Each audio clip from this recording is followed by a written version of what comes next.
ಮುದ್ರಣ ವಲಯದಲ್ಲಿ ಉದ್ಯೋಗ ಬಯಸ್ತಕ್ಕಂಥ ಯುವಕರಿಗೆ ಒಂದು ಸದಾವಕಾಶ ಅಂತಲೇ ಹೇಳ್ಬೋದಾಗಿದೆ. ವಿಶೇಷವಾಗಿ ನಾವು ಇವತ್ತು ನೋಡ್ಬೋದಾಗಿದೆ, ಬೆಂಗಳೂರಿನ ಅರಮನೆ ರಸ್ತೆಯ ವಿಶೇಷವಾಗಿ ಅಂದರೆ ಮಹಾರಾಣಿ ಕಾಲೇಜಿನ ಎದುರುಗಡೆ ಇರತಕ್ಕಂಥ ಸರ್ಕಾರಿ ಮುದ್ರಣಾ ತಂತ್ರಜ್ಞಾನ ಸಂಸ್ಥೆಯಲ್ಲಿ ಕೂಡ ಒಂದು ಟೆಕ್ನಾಲಜಿ ಸಂಬಂಧಪಟ್ಟಿರ್ತಕ್ಕಂಥ ಅಧ್ಯಯನ ಕೋರ್ಸ್ಗಳನ್ನು ಕೂಡ ಈಗಾಗಲೇ ಅನೇಕ ವರ್ಷಗಳಿಂದ ನಡೆಸ್ಕೊಂಡು ಬರ್ತಾ ಇದೆ. ಇದು ಸರ್ಕಾರಿ ಸಂಸ್ಥೆ ಕೂಡ ಹೌದಾಗಿ. ಇಲ್ಲಿ ಮುದ್ರಣ ಸಂಸ್ಥೆಯಲ್ಲಿ ಕೆಲಸ ಮಾಡಿ ಓದಿರ್ತಕ್ಕಂಥ ವ್ಯಾಸಂಗ ಮಾಡಿರ್ತಕ್ಕಂಥ ಅಭ್ಯರ್ಥಿಗಳು ಈಗಾಗಲೇ ದುಬೈ ಸೇರಿದಂತೆ ಅನೇಕ ಅಬ್ರಾಡ್ಗಳಲ್ಲಿ ಕೂಡ ಕೆಲಸ ಮಾಡ್ತಾ ಇದ್ದಾರೆ. ತಮ್ಮದೇ ಆಗಿರ್ತಕ್ಕಂಥ ಆದಾಯವನ್ನು ಕೂಡ ಗಳಿಸ್ತಾ ಇದ್ದಾರೆ. ಜೊತೆಗೆ ಇವತ್ತು ಬೇರೆ ಬೇರೆ ಸಂಸ್ಥೆಗಳ ಪ್ರಜಾವಾಣಿ ಅಂತ ಪ್ರತಿಷ್ಠಿತ ಸಂಸ್ಥೆಗಳಲ್ಲಿ ಕೂಡ ಈ ಒಂದು ಕೆಲಸ ಮಾಡಬಹುದಾಗಿದೆ. ಒಟ್ಟಾರೆಯಾಗಿ ಈ ಒಂದು ಸರ್ಕಾರಿ ಮುದ್ರಣ ತಂತ್ರಜ್ಞಾನ ಸಂಸ್ಥೆ ಅಂತಕ್ಕಂಥ ಸಾವಿರಾರು ವಿದ್ಯಾರ್ಥಿಗಳನ್ನು ತಯಾರು ಮಾಡಿ ಮುದ್ರಣ ವಲಯದಲ್ಲಿ ಕೂಡ ಬಿಡ್ತಾ ಇದೆ. ಈ ಕುರಿತಂತೆ ನಮ್ಮ ಜೊತೆ ಮಾತನಾಡಲಿಕ್ಕೆ ಈ ಕಾಲೇಜಿನ ಪ್ರಾಂಶುಪಾಲರಾಗಿರ್ತಕ್ಕಂಥ ವಿಜಯ್ ಕುಮಾರ್ ಅವರು ನಮ್ಮ ಜೊತೆ ಇದ್ದಾರೆ. ಬನ್ನಿ ಅವ್ರ ಜೊತೆ ಮಾತಾಡೋಣ, ಎಲ್ಲ ರೀತಿಯಂಥ ವಿವರಣೆ ಹೇಳ್ತಾರೆ. ನಾನು ಡಾಕ್ಟರ್ ಎಸ್ ವಿಜಯ್ ಕುಮಾರ್ ಅಂತ, ಪ್ರಾಂಶುಪಾಲರು, ಸರ್ಕಾರಿ ಮುದ್ರಣ ತಂತ್ರಜ್ಞಾನ ಸಂಸ್ಥೆ. ಈ ಸಂಸ್ಥೆ ಬೆಂಗಳೂರಿನ ಅರಮನೆ ರಸ್ತೆಯಲ್ಲಿ ಬರುತ್ತೆ. ಗೌರ್ಮೆಂಟ್ ಮಹಾರಾಣಿ ಸೈನ್ಸ್ ಕಾಲೇಜಿನ ಜಸ್ಟ್ ಆಪೋಸಿಟ್ ಇದೆ. SLC ಪಾಸಾದಂಥ ವಿದ್ಯಾರ್ಥಿಗಳು ನೇರವಾಗಿ ನಮ್ಮ ಸಂಸ್ಥೆಗೆ ಆಗಮಿಸ್ಬೋದಾಗಿದೆ. ಅರ್ಜಿ ಸಲ್ಲಿಸಿ ಡಿಪ್ಲೊಮೊ ಫಸ್ಟ್ ಇಯರ್ಗೆ ಅಡ್ಮಿಷನ್ ಪಡ್ಕೊಳ್ಬೇಕಾಗಬಹುದಾಗಿದೆ. ನಾನು ಡಾಕ್ಟರ್ ಎಸ್ ವಿಜಯ್ ಕುಮಾರ್, ಪ್ರಾಂಶುಪಾಲರು, ಸರ್ಕಾರಿ ಮುದ್ರಣ ಮತ್ತು ತಂತ್ರಜ್ಞಾನ ಸಂಸ್ಥೆ, ಬೆಂಗಳೂರು. ನಮ್ಮ ಸಂಸ್ಥೆಯಲ್ಲಿ 3 ಇಯರ್ಸ್ ಡಿಪ್ಲೊಮೊ ಇಂಜಿನಿಯರಿಂಗ್ ಕೋರ್ಸು ಇನ್ ಪ್ರಿಂಟಿಂಗ್ ಟೆಕ್ನಾಲಜಿ ನಡೆಸ್ತಾ ಇದ್ದೀವಿ. ಸೊ ಈಗಾಗಲೇ ಪ್ರವೇಶ ಪ್ರಕ್ರಿಯೆ ಪ್ರಾರಂಭ ಆಗಿದೆ. SSLCನಲ್ಲಿ ಪಾಸಾಗಿರ್ತಕ್ಕಂಥ ವಿದ್ಯಾರ್ಥಿಗಳು ನೇರವಾಗಿ ನಮ್ಮ ಸಂಸ್ಥೆಗೆ ಬಂದು ಅಪ್ಲಿಕೇಶನ್ ತಗೊಂಡು ಇಲ್ಲಿ ಅರ್ಜಿಯನ್ನು ಸಲ್ಲಿಸಬಹುದಾಗಿದೆ. ನೇರವಾಗಿ ಫಸ್ಟ್ ಸೆಮಿಸ್ಟರ್ ಡಿಪ್ಲೊಮೊಗೆ ಸೇರಿಕೊಳ್ಳುವಂಥ ಒಂದು ಅವಕಾಶವನ್ನು ಸರ್ಕಾರ ಕಲ್ಪಿಸಿದೆ. ಈ ತಿಂಗಳ 30ನೇ ತಾರೀಕು ಕೊನೆಯ ದಿನ ಆಗಿರುತ್ತೆ. ಆದ್ದರಿಂದ SSLCನ ಪಾಸಾದಂಥ ವಿದ್ಯಾರ್ಥಿಗಳು ಆದಷ್ಟು ಬೇಗ ಸಂಸ್ಥೆಗೆ ಆಗಮಿಸಿ ಡಿಪ್ಲೊಮೊ ಇನ್ ಪ್ರಿಂಟಿಂಗ್ ಟೆಕ್ನಾಲಜಿ ಕೋರ್ಸ್ಗೆ ಜಾಯ್ನ್ ಆಗಬೇಕು ಅಂತೇಳಿ ಈ ಮೂಲಕ ನಾನು ಕೇಳ್ಕೊಳ್ತಾ ಇದ್ದೀನಿ.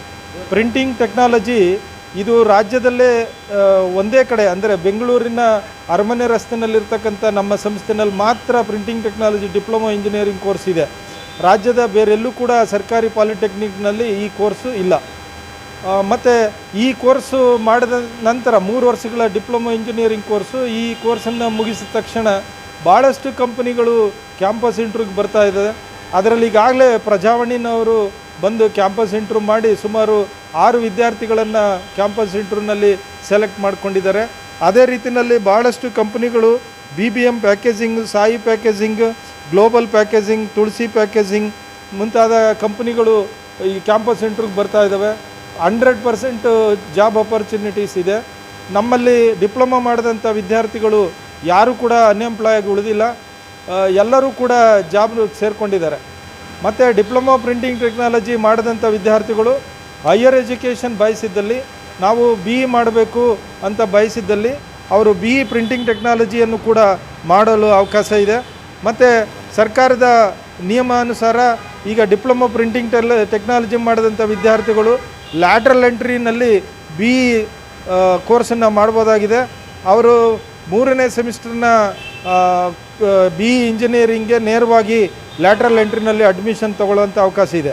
ಪ್ರಿಂಟಿಂಗ್ ಟೆಕ್ನಾಲಜಿ ಮಾಡಿದವರು ಕೇವಲ ಪ್ರಿಂಟಿಂಗ್ ಟೆಕ್ನಾಲಜಿವನ್ನೇ ಮಾಡಬೇಕು ಅಂತ ಏನಿಲ್ಲ. ಡಿಪ್ಲೊಮೊ ಪ್ರಿಂಟಿಂಗ್ ಟೆಕ್ನಾಲಜಿ ಮಾಡಿದ ನಂತರ computer science, civil engineering, mechanical engineering ಥರ ಎಲ್ಲ ಇಂಜಿನಿಯರಿಂಗ್ ಕೋರ್ಸ್ಗಳು, ಎಲ್ಲ ಇಂಜಿನಿಯರಿಂಗ್ BE ಕೋರ್ಸ್ಗಳಿಗೆ ಅವರು ಲ್ಯಾಟ್ರಲ್ ಎಂಟ್ರಿ ತೊಗೊಳ್ಳೋದಕ್ಕೆ ಅವಕಾಶ ಇರ್ತದೆ. ಹಾಗಾಗಿ ಹೈಯರ್ ಎಜುಕೇಷನ್ ಮಾಡುವಂಥ ವಿದ್ಯಾರ್ಥಿಗಳು ಕೂಡ ಡಿಪ್ಲೊಮೊ ಪ್ರಿಂಟಿಂಗ್ ಟೆಕ್ನಾಲಜಿಗೆ ಸೇರುವಂಥ ಅವಕಾಶ ಇದೆ. ಎಲ್ಲರೂ SSLC ಪಾಸಾದಂಥ ವಿದ್ಯಾರ್ಥಿಗಳು ನೇರವಾಗಿ ಕಾಲೇಜಿಗೆ ಬಂದು ಇಲ್ಲಿ ಅರ್ಜಿಯನ್ನು ಸಲ್ಲಿಸಿ ಪ್ರವೇಶ ಪಡೆಯೋದಕ್ಕೆ ಅವಕಾಶ ಇದೆ. ಎಲ್ಲರೂ ಬರಬೇಕು ಅಂತೇಳಿ ನಾನು ಮನವಿ ಮಾಡ್ಕೊಳ್ತಾ ಇದ್ದೀನಿ. ಓಕೆ. ಮಕ್ಕಳ ಹೈಯರ್ ಎಜುಕೇಷನ್, ಮಗಳ ಮದುವೆ, ಕನಸಿನ ಸ್ವಂತ ಮನೆ, ಇದಕ್ಕೆಲ್ಲ ಹೆಂಗೆ ಹಣ ಹೊಂದಿಸ್ಬೇಕಂತ ಟೆನ್ಷನಲ್ಲಿದ್ದೀರಾ? ಇರೋ ಚಿನ್ನನ ಅಡ ಬಿಟ್ರೆ ಬಡ್ಡಿ ಮೇಲೆ ಬಡ್ಡಿ ಕಟ್ಟಬೇಕು. ಮಾರಿಬಿಡೋಣ ಅಂದರೆ ಅರ್ಧಕ್ಕರ್ಧ ಕೇಳ್ತಾರಂತ ಆತಂಕದಲ್ಲಿದ್ದೀರಾ? ಟೆನ್ಷನ್ ಬಿಡಿ. ನೀವು ಅಡವಿಟ್ಟ ಚಿನ್ನವನ್ನ ಬಿಡಿಸಿ ನಿಮ್ಮಲ್ಲಿರೋ ಹಳೆ ಚಿನ್ನವನ್ನ ಇಂದಿನ ಆನ್ಲೈನ್ ರೇಟಿಗೆ ಕೊಂಡುಕೊಂಡು ತಕ್ಷಣ ನಿಮಗೆ ಬಾಕಿ ಹಣ ಕೊಡ್ತೀವಿ. ಕೋಟ್ಯಾಂತರ ಜನರ ಆತ್ಮವಿಶ್ವಾಸ ಹಿಂದೂಸ್ತಾನ್ ಗೋಲ್ಡ್ ಕಂಪನಿ, ಇದು ನಮ್ಮೆಲ್ಲರ ಕಂಪನಿ.